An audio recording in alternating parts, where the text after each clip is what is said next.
हम जब रास्ते में थे उन्हें नहीं पहचान सके, पर रोटी तोड़ने पर ही हमने उन्हें पहचाना। इन माउस में वे वहाँ कैसे पहुँच गए?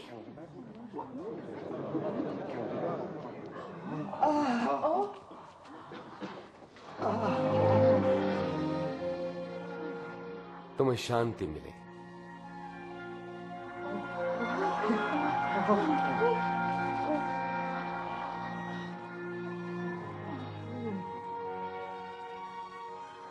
तुम क्यों इतनी चिंतित हो? तुम्हारे मन में शंका क्यों उठ रही है? देखो, मेरे हाथ और मेरे पांव, और जान लो कि ये मैं ही हूं। मुझे छुओ तो पहचान लोगे, क्योंकि आत्मा के हड्डी और मांस नहीं होता जैसा मुझ में देखते हो। मैं यही बातें तो करता था जब तुम्हारे साथ था, कि मेरे विषय में मूसा की व्यवस्था, भविष्यवक्ता के लेखों और भजन संहिता में लिखा सब पूरा होना था। यही तो लिखा है कि मसीह को दुख उठाना और तीसरे दिन मृतकों में से जी उठना है। उनके नाम से पश्चाताप और पाप क्षमा का संदेश यरूशलेम से लेकर सारे संसार में प्रचारित किया जाएगा। तुम इन सब बातों के साक्षी हो, और मैं स्वयं अपने पिता का वचन तुम्हारे लिए पूरा करूंगा। स्वर्ग से सामर्थ्य पाने तक यरूशलेम में ही प्रतीक्षा करते रहना।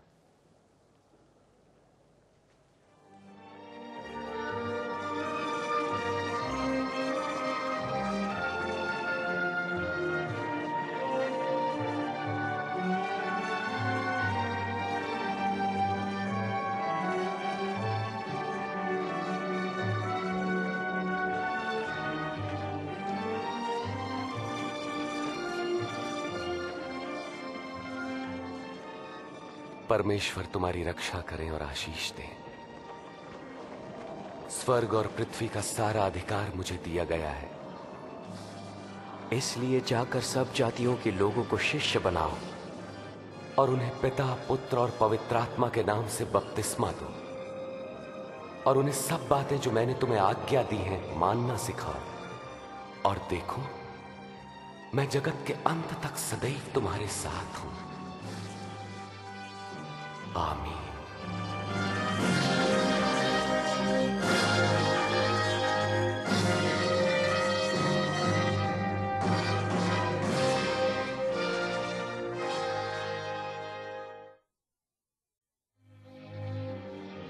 जिस कब्र में प्रभु यीशु का शरीर रखा गया था वो आज भी खाली है। क्रूस पर अपनी मृत्यु के 3 दिन बाद वे मृतकों में से जी उठे। वे जीवित हैं और आपके जीवन में आना चाहते हैं। प्रभु यीशु ने स्वयं कहा है, पुनरुत्थान और जीवन मैं ही हूं। जो कोई मुझ पर विश्वास करे, मर भी जाए तो भी जीवित रहेगा। प्रभु यीशु को मरे हुओं में से जीवित हुए लगभग 2000 वर्ष हो चुके हैं, और वे आज भी अपनी सामर्थ्य और महान प्रभाव के साथ संसार में जीवित हैं। गत शताब्दियों में कई वैभवशाली व्यक्ति इस संसार में आए और चले गए।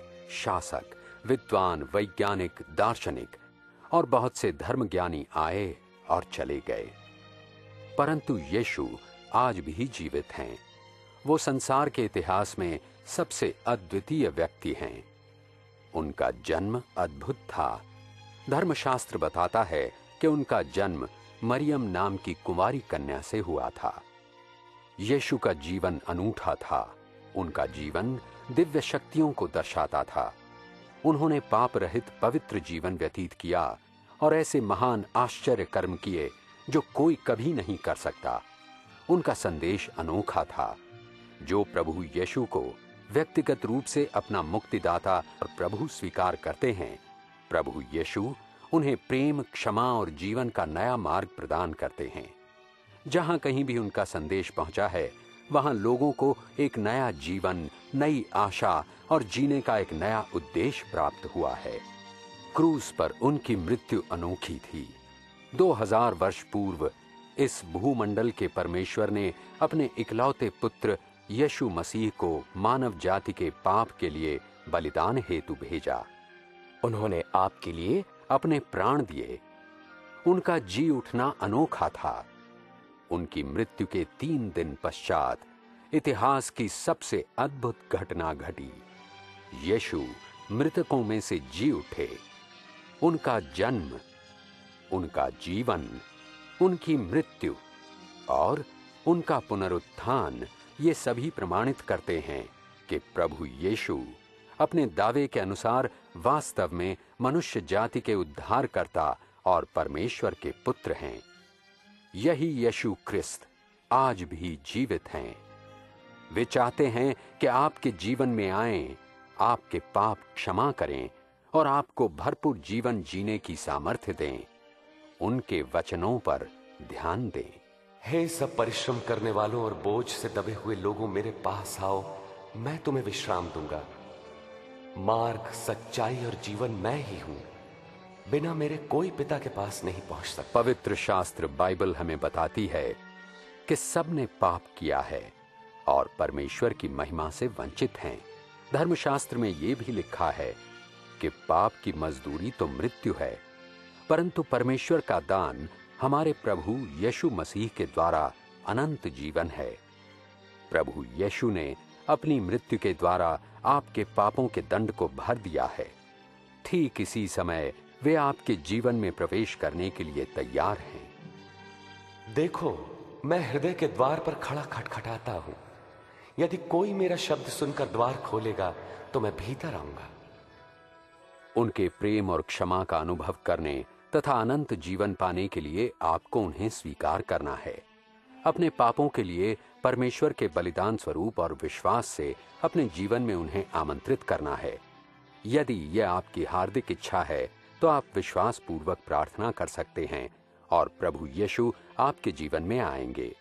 प्रस्तावित प्रार्थना इस प्रकार है। प्रभु यीशु, मुझे आपकी आवश्यकता है। मेरे लिए क्रूस पर प्राण देने के लिए धन्यवाद। मैं अपने जीवन का द्वार खोलकर आपको अपना प्रभु और उद्धारकर्ता स्वीकार करता हूं।